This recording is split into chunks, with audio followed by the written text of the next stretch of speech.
Ladies and gentlemen, the Vice Chief of Staff of the Army.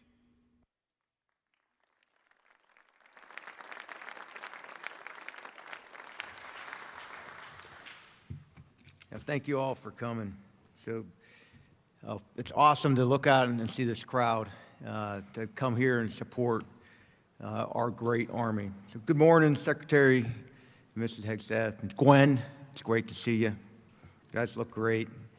General Kane, sir, General Nordhaus, Undersecretary Tata, Undersecretary Mrs. Obadal, Ms. Votel, Mr. Berea, Sergeant Major Garrissey, the whole entire team, Sergeant Major and Ms. Weimer, Army senior leaders, distinguished guests, thank you. Thank you from the bottom of my heart for coming today. And welcome to the Hall of Heroes induction ceremony for Major Nicholas Dockery, Medal of Honor recipient. We're joined today also by three fellow Medal of Honor recipients, Sergeant Major retired Payne, Master Sergeant retired Petrie, and Captain Groberg. Can you please give them a round of applause for being here?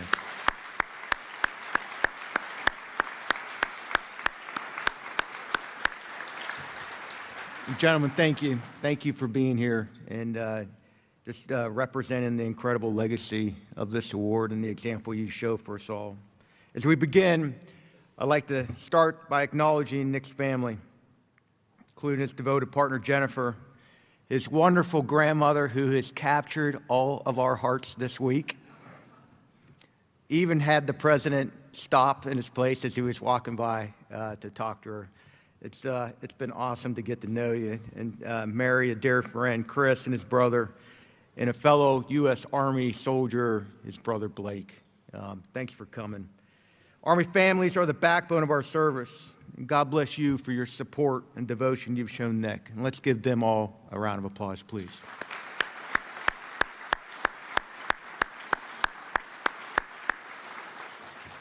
I'd like to also extend a special welcome to Nick's teammates, fellow members of Chosen Company 212 Infantry who were there on that fateful day.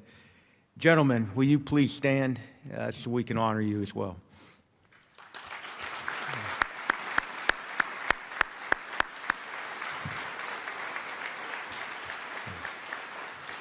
I want to personally thank you, gentlemen, for actually listening to me the other night when I asked you all to stay off the blotter.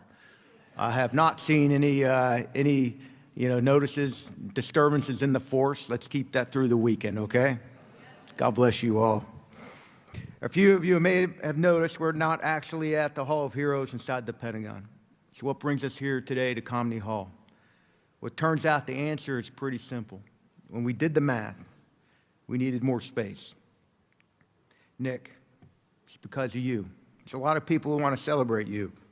You are incredibly well loved, and you're respected. And how can you not admire you? Special Forces officer, West Point graduate. I don't hold that against you. You couldn't get accepted in the Harvard of the Southwest like I did, University of Arizona, but you went to West Point. White House fellow, presidential leadership scholar, Silver Star holder 2 times over, Military Times Soldier of the Year, General Douglas MacArthur Leadership Award winner, and then founder and chairman of the Nicholas Dockery Foundation. I could go on. That's the public stuff. I could go on a lot more. But as of last night, the highest honor that we as a nation can bestow, the Medal of Honor recipient. It's quite the list, brother. It's really no wonder you can't walk about 10 feet without someone stopping you and shaking your hand, as it should be. As the Vice, my role is to highlight the Medal of Honor citation during this ceremony. But as I do, I'm going to try something different. Medal of Honor that he is awarded was a specific time and place. But he's done so much with his life, and I'd like to weave that through this speech today. I'd like you to see who Nick is, revealed by the citation. Every young infantryman walks into their platoon in hopes that they'll rise to the occasion when the pressure's on. I remember praying that I wouldn't choke in front of my men and that I'd do what I needed to earn their trust and respect. And I think it's one of the things that stands out the most to me about you is you didn't have a chance to build trust or deliberate train-up. You arrived at Fort Carson and met an experienced platoon downrange. It's a tough environment for a young lieutenant, for even the most proficient of them that comes right out of the schoolhouse. On October 2nd, 2012, Nick's platoon and Afghan partner units were conducting combat operation in Kapisa province in Afghanistan when they were ambushed by an estimated 150 Taliban fighters. Nick is courageous. Hearing that a U.S. soldier had been wounded, then Lieutenant Dockery fought his way to the soldiers who were taking cover in a building occupied by enemy fighters. Nick organized and led the force in clearing the building. When an enemy grenade landed nearby, he shoved a team member behind cover, preventing him from being killed or wounded by the resulting blast. Nick is courageous, not just because of what he did that day, but also because of the way he continued to honorably serve in the military, even through times of adversity. Nick is loyal. Although dazed and wounded himself, Nick went to the aid of the soldiers who were fully exposed to enemy fire. Eliminating the enemy fighters, Nick provided first aid. He used his own body to shield a wounded soldier from further injury, saving his life. Nick is loyal, not just to his soldiers that day, but to so many friends who now consider him like family. Just look around this room. Nick's relentless. Nick then moved to the roof of the compound, still under enemy fire, and marked his unit's position, signaling to friendly air support. As the last individual off the battlefield, he provided covering fire until the evacuation of all casualties was complete. Nick is relentless, not only in that moment, but also in his current position to improve mental health outcomes for individuals who experience trauma by way of his foundation. The actions that Nick took on October 2nd, 2012 earned him the Medal of Honor and the respect of our great nation. They'll forever be memorialized in the Hall of Heroes, and deservedly so. But beyond the list of accolades and the events that I did that day, I believe you are memorialized for actually who you are.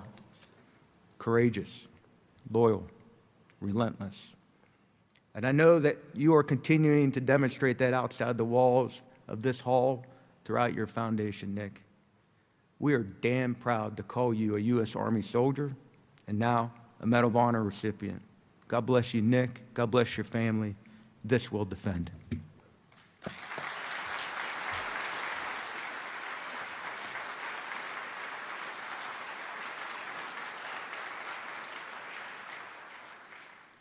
Ladies and gentlemen, the Undersecretary of the Army.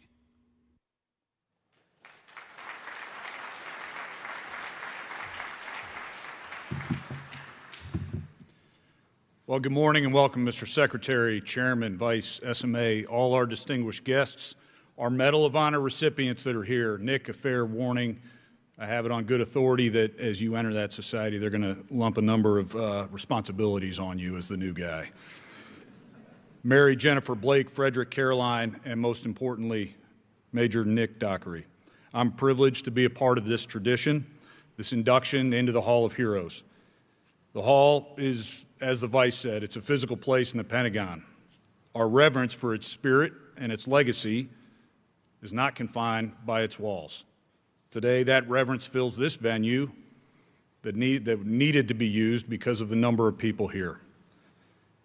It's a testament to the immense heroism of Nick and the respect and admiration for the man that we honor today.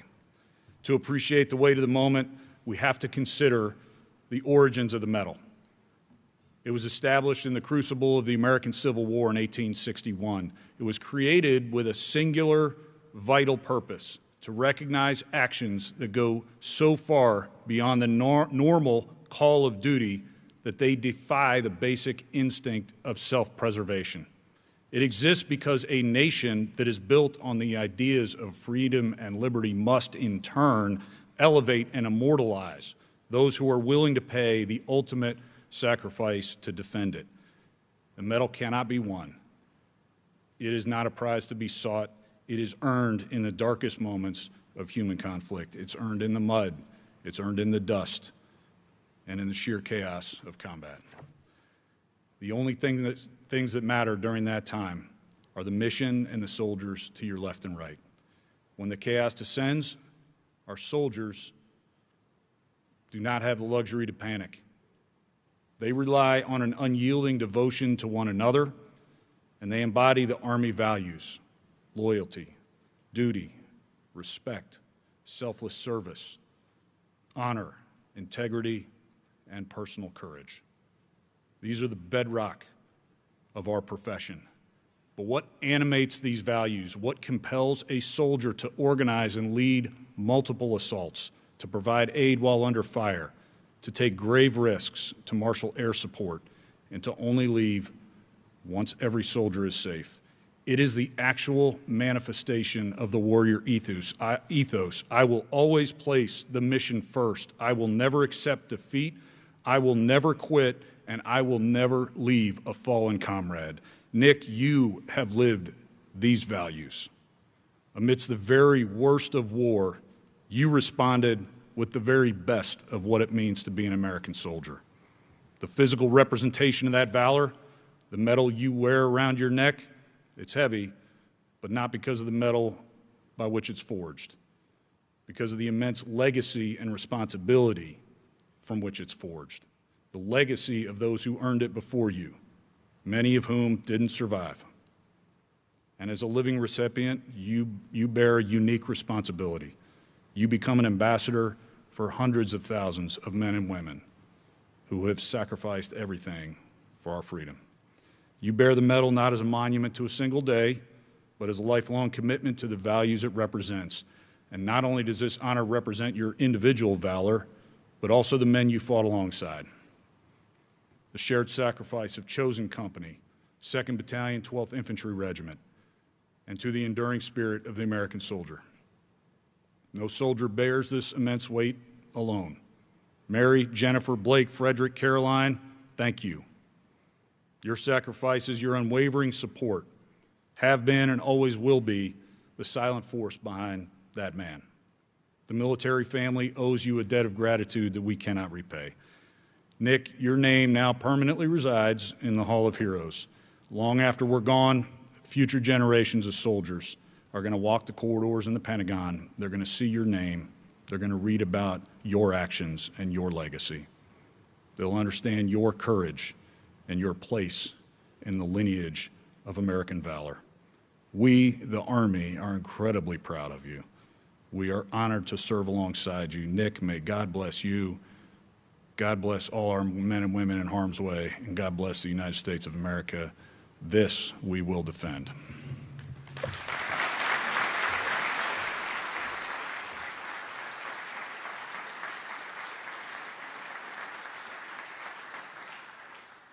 Ladies and gentlemen, the Secretary of War.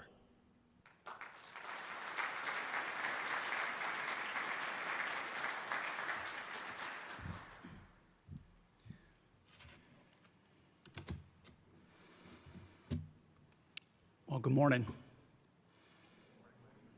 Do you remember what you were doing on October 2nd, 2012? Of course you don't. He does. A few of you do. It was a Tuesday. Maybe you dropped off the kids at school, picked up some groceries, watched a baseball game. We live in a nation of such comforts because of the 1% who offer to go into harm's way, who understand the power of that date in this room. They exchange a civilian life for a foxhole or maybe a faraway ship, or perhaps the rugged mountains of Afghanistan 7,000 miles from here. And in that 1% are those who go above and beyond. Our Medal of Honor recipient, Major Nicholas Dockery. The stories of these Americans begin with taking an oath to the Constitution and asking for God's help. These Americans get up in the dark when others are still sleeping. They live by a creed that says, in part, I am a member of a team. I will always place the mission first. I will never accept defeat, and I will never leave a fallen comrade behind. Lieutenant Dockery was forward deployed to Afghanistan as an infantry rifle platoon leader. And by the time he'd arrived, his platoon had seen months of intense fighting. As the chief mentioned, not an easy environment to walk into. On that day, they were providing security for a meeting between U.S. and Afghan leaders. But there was a gap. The majority of their adjacent units had already left, so they were vulnerable. We know the story of what Lieutenant Dockery did: shielded a fellow soldier from a grenade blast, rescued a sergeant and administered life-saving procedures, led reinforcements to the compound. He protected his comrades. Major Dockery, what you accomplished on that fateful October 2nd is the essence of gallantry in action. The enemy you fought there, and the radical Islamists we still fight today, these are as familiar to us as light against dark. And so on that Tuesday, when most Americans were going about their regular, comfortable daily lives, Lieutenant Dockery faced an ambush that would have broken lesser souls. Outnumbered, cut off, and his comrades being hit from all sides, Dockery stood up. There wasn't time for him to think back on the texts that he had read at West Point. He just summoned the same righteous resolve that carried our forefathers from the Battle of Trenton to the beaches of Normandy. Major Dockery did not fight for glory. He fought because his soldiers needed him. Something much deeper than orders called him to action. The Medal of Honor and this ceremony for his induction into the Hall of Heroes doesn't repay what Nicholas Dockery did there. No medal could.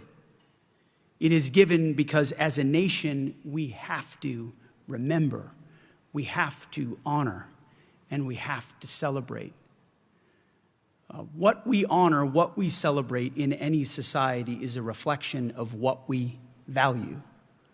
And we spent a lot of time clickbaiting and rage baiting on celebrity culture and gossip, and not enough time on substance, shining a light on the men and women who do the real hard things. Today we celebrate, today we remember, and today we honor. We remember that in the darkest places on earth, Americans, brave Americans, still march forward. As we know from the Gospel of John, the light shines in the darkness, and the darkness has not overcome it. Major Dockery, you have shown us what it means to be a warrior. And for your acts of valor, your nation thanks you. You wear that medal. I have a chance now in this role to meet a handful of incredible Americans who wear that medal. But I once only knew one who was on his way to getting the medal in David Bellavia, who now is a small part of that group. And I remember looking at David and others now that wear it with sheer pride, with nothing but almost bubbling up pride, because you wear that medal on behalf of so many. On behalf of our generation.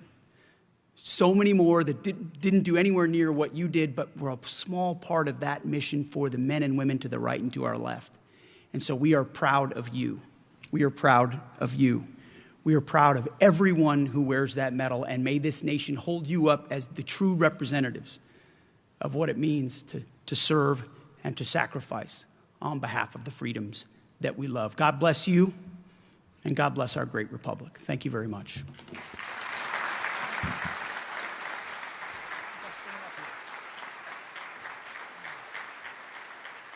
Undersecretary Obadal, General Laniv, Sergeant Major Weimer, and Major Dockery, please join Secretary Hegseth on stage for the induction ceremony. Ladies and gentlemen, please remain seated during the presentations.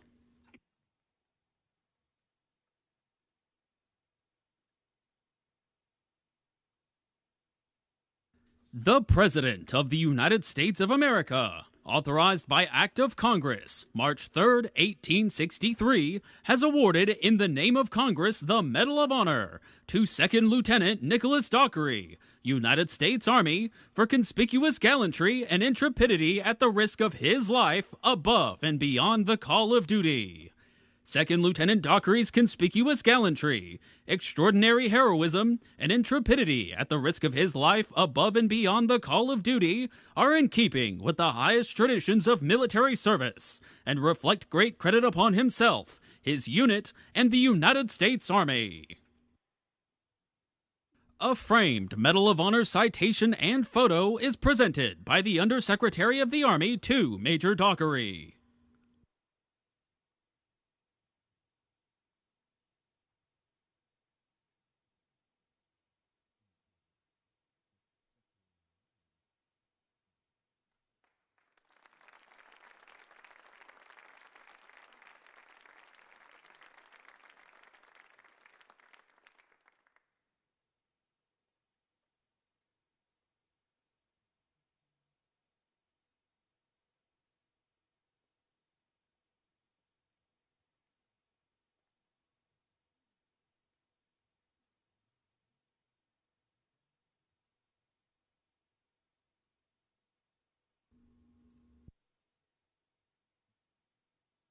At this time, the Medal of Honor flag is presented by the Secretary of War.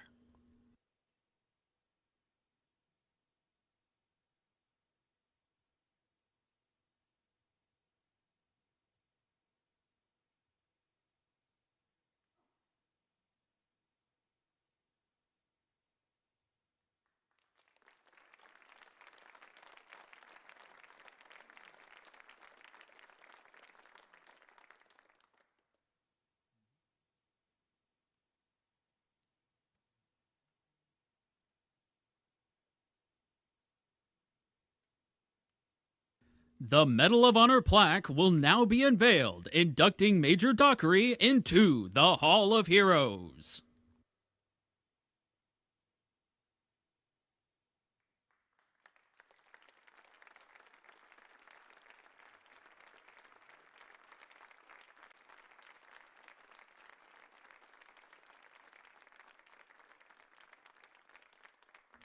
Thank you, Secretary Hegseth, Undersecretary Obadal, General Leneve, Sergeant Major Weimer, and Major Dockery.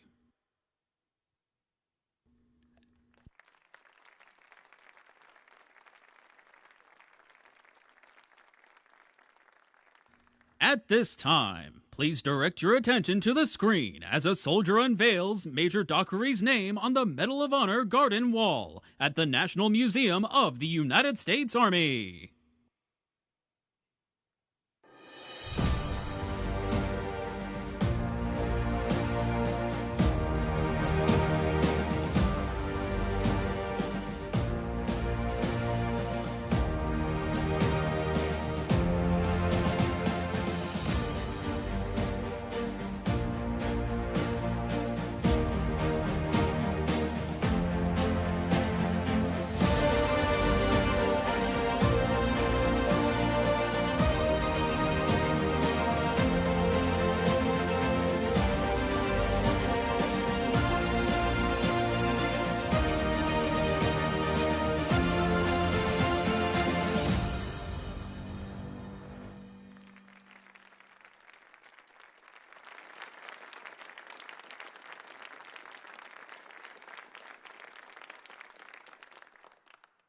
Ladies and gentlemen, Major Dockery.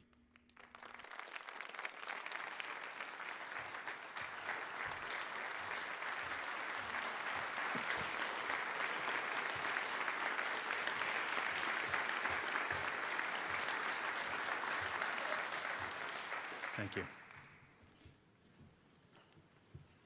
Secretary Hegseth, Secretary Obadal, General Leneve, Sergeant Major of the Army Weimer, Chairman Kane, General Nordhaus, tremendous amount of distinguished guests and titles, not just in titles, but just in life and character.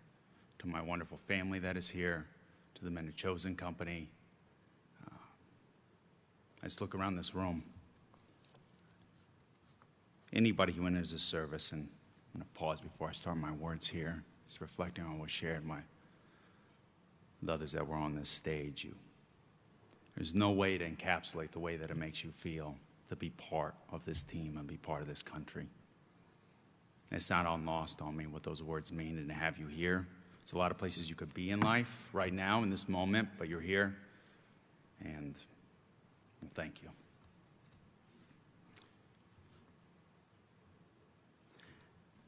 As a young boy, I spent a large part of my childhood in Kansas. If anybody's familiar with that part of the country, tornadoes are a regular part of life. And when I was 16, I remember seeing the aftermath of what a tornado can cause, specifically a place called Hoisington, Kansas. It was about 70 miles from where I was going to school at the time. You see what 200-mile-an-hour winds ripping through a small rural town, what it can do to homes. It levels them. It's the kind of wrath that only God, through nature, can unleash. And in moments, it can undo what took man decades to build. There, 1 minute is your home and your life. The next second, a town is gone. Myself, along with other students from my school, we volunteered to go out there and help. And when we arrived, I saw a movement of people from all over the state rushing in to help. I saw people of all ages helping those who had lost everything they had. They were picking through the rubble, trying to recover photographs or anything salvageable from a life where they had put down roots, where they had raised a family, where they had built a community. And I saw firsthand what we, as one people, can do for one another during a time of crisis, how we can be there for one another, how we can answer the call and render aid and support and care for those who at that time may not be able to help themselves. 5 months later, early one morning in September, I shockingly watched as many as you in this room as 2 commercial airliners crashed into the New York skyline. There, in my second period math class, we all huddled around the television, confused and afraid. We watched buildings crumble. Overnight, the unity of a nation rallying together felt like something that you could physically reach out and touch. The moments in life where I watched what others in this country can do for one another made me start to realize at that age why I love this country so much, and why, like many others from my generation, we felt obligatory to enlist. To me, it was moments like this that we are fighting for. This is what we fight for, those moments. 11 years later, again, early morning, this time in October, my infantry platoon secured the outer cordon of a district center in Tagab District, Kapisa Province, Afghanistan. The parts of the story that aren't highlighted are the parts that live with me the most, in addition to what's been shared. Several key leaders from our task force and their local Afghan counterparts, concluded a meeting on security and stability for the district. And at the conclusion of that meeting, as I consolidated my element on the southern edge of the village, a barrage of machine gun fire and rock-propelled grenades impacted on and around my vehicle, along with many members from my platoon and our Afghan counterparts. And while I still can't confidently articulate as to why my commanding officer directed our element to dismount in the midst of the heaviest of fighting and launch a counterattack to defeat the enemy, I did what was expected of me as a soldier or leader, and I executed that order. The terrain and buildings around us offered no sound line of approach on the enemy to overtake their position. The only avenue that offered any path to successfully closing the distance between us and the enemy was a line of assault directly through the engagement area. I saw a wall adjacent to the enemy's position, and I thought that was the only place where we could have a chance to regain the initiative, overwhelm the enemy with firepower, and force the enemy into retreat or surrender. I knew, along with every other infantryman on the ground, to include our Afghan counterparts, that was the least preferred course of action. More plainly, an attack up the middle was ill-conceived, irresponsibly dangerous, and it allowed the enemy a disproportionate advantage that it offered us no cover. And I could not, in good faith, as a leader, delegate that task to another soldier to lead that assault while I sat from a distance and potentially watched as he would likely, and others, be killed or injured. In the moments that matter the most for leaders, we don't have time to overthink the risk. When we know what has to be done in that moment. I had learned this in Hoisington, Kansas. I had learned this watching what the people in New York City did in the aftermath of 9/11, and all across our country. I learned this lesson before. There are times for choosing and there are times for doing. Now, I was terrified from the very start of that ambush. And I vividly remember signaling for the support by fire to initiate the suppressive fire on the enemy as I began leading that assault. And I was convinced that I would be the first casualty.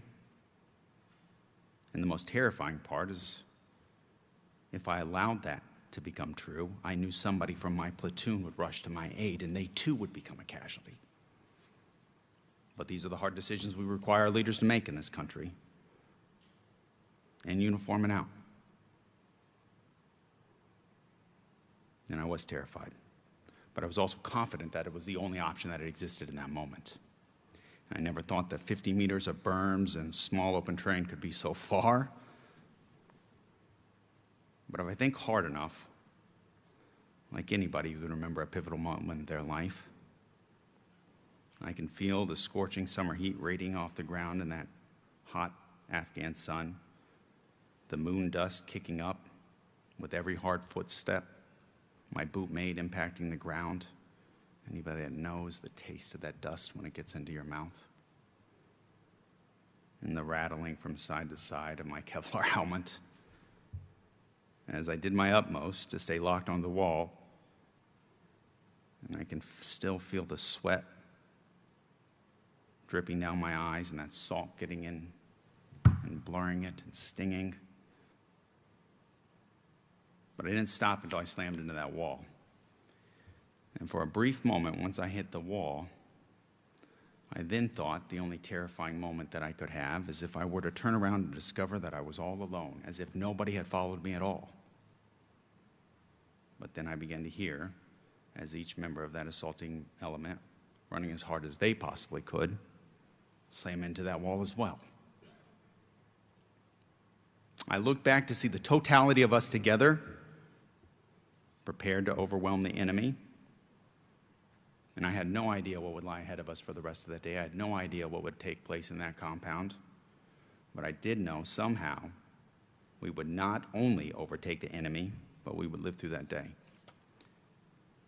And now, having repeatedly returned to combat, I've gone back to that kind of fighting time and time again. And I can tell you I've never gotten over the fear of being shot or killed.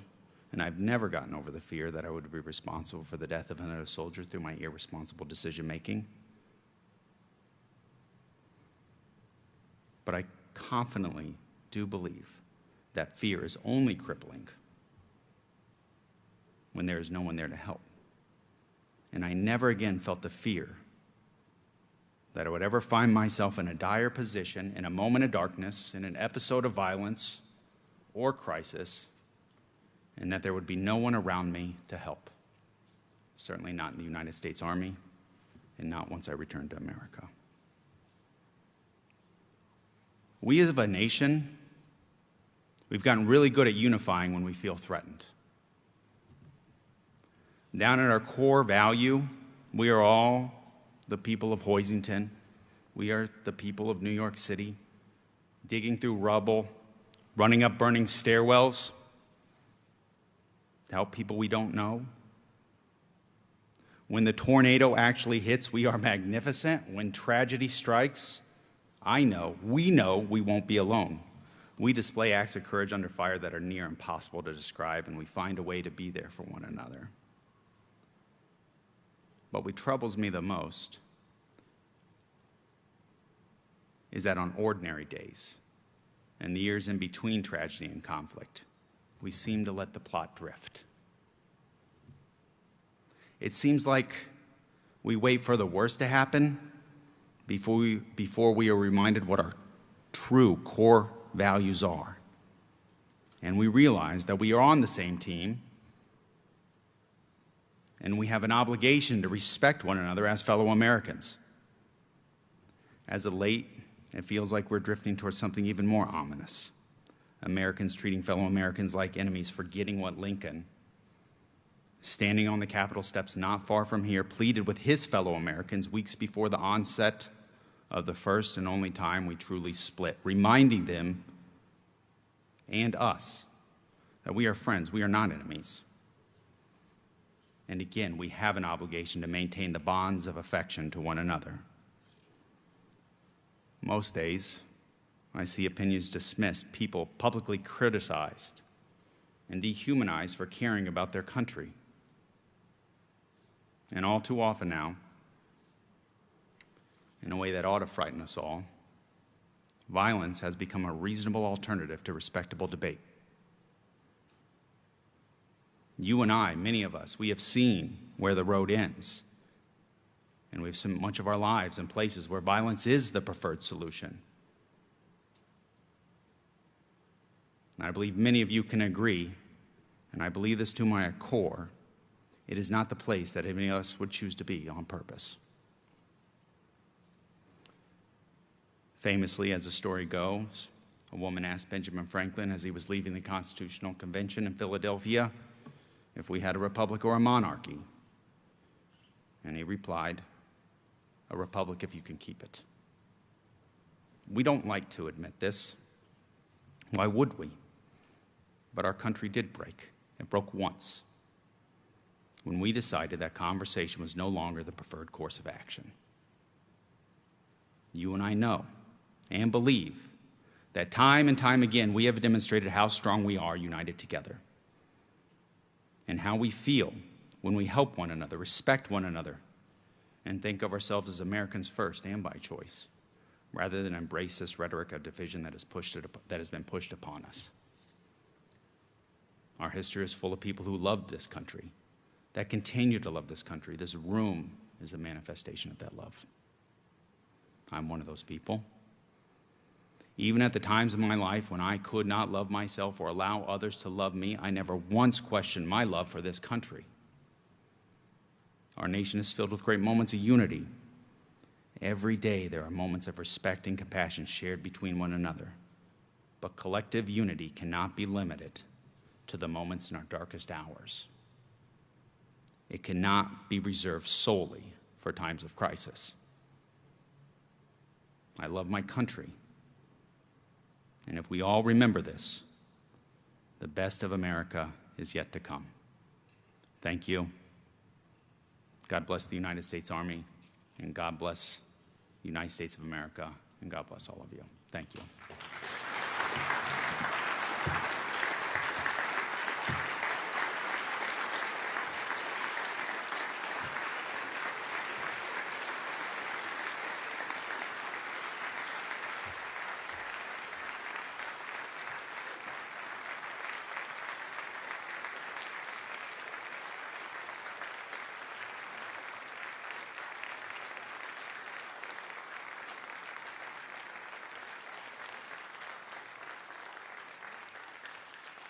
Thank you, Major Dockery.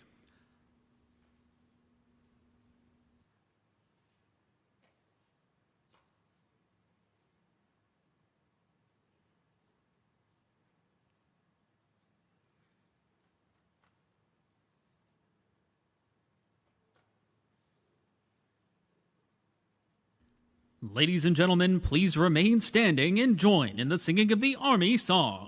The words to the Army song can be found in your program.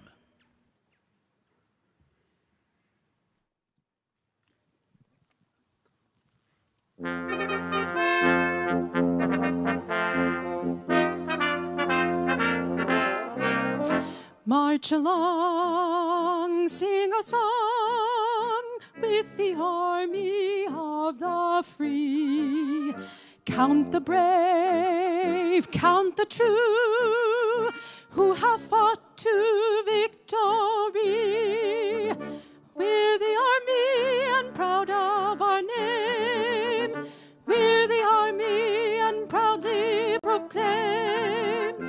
first to fight for the right and to build the nation's might, and the army goes rolling along. Proud of all we have done, fighting till the battle's won, and the army goes rolling along. Then it's hi, hi, hey, the army's on its way. Count off the cadence loud and strong. For wherever we go, you will always know that the army goes rolling along. This concludes the Medal of Honor Hall of Heroes induction ceremony. Thank you for attending.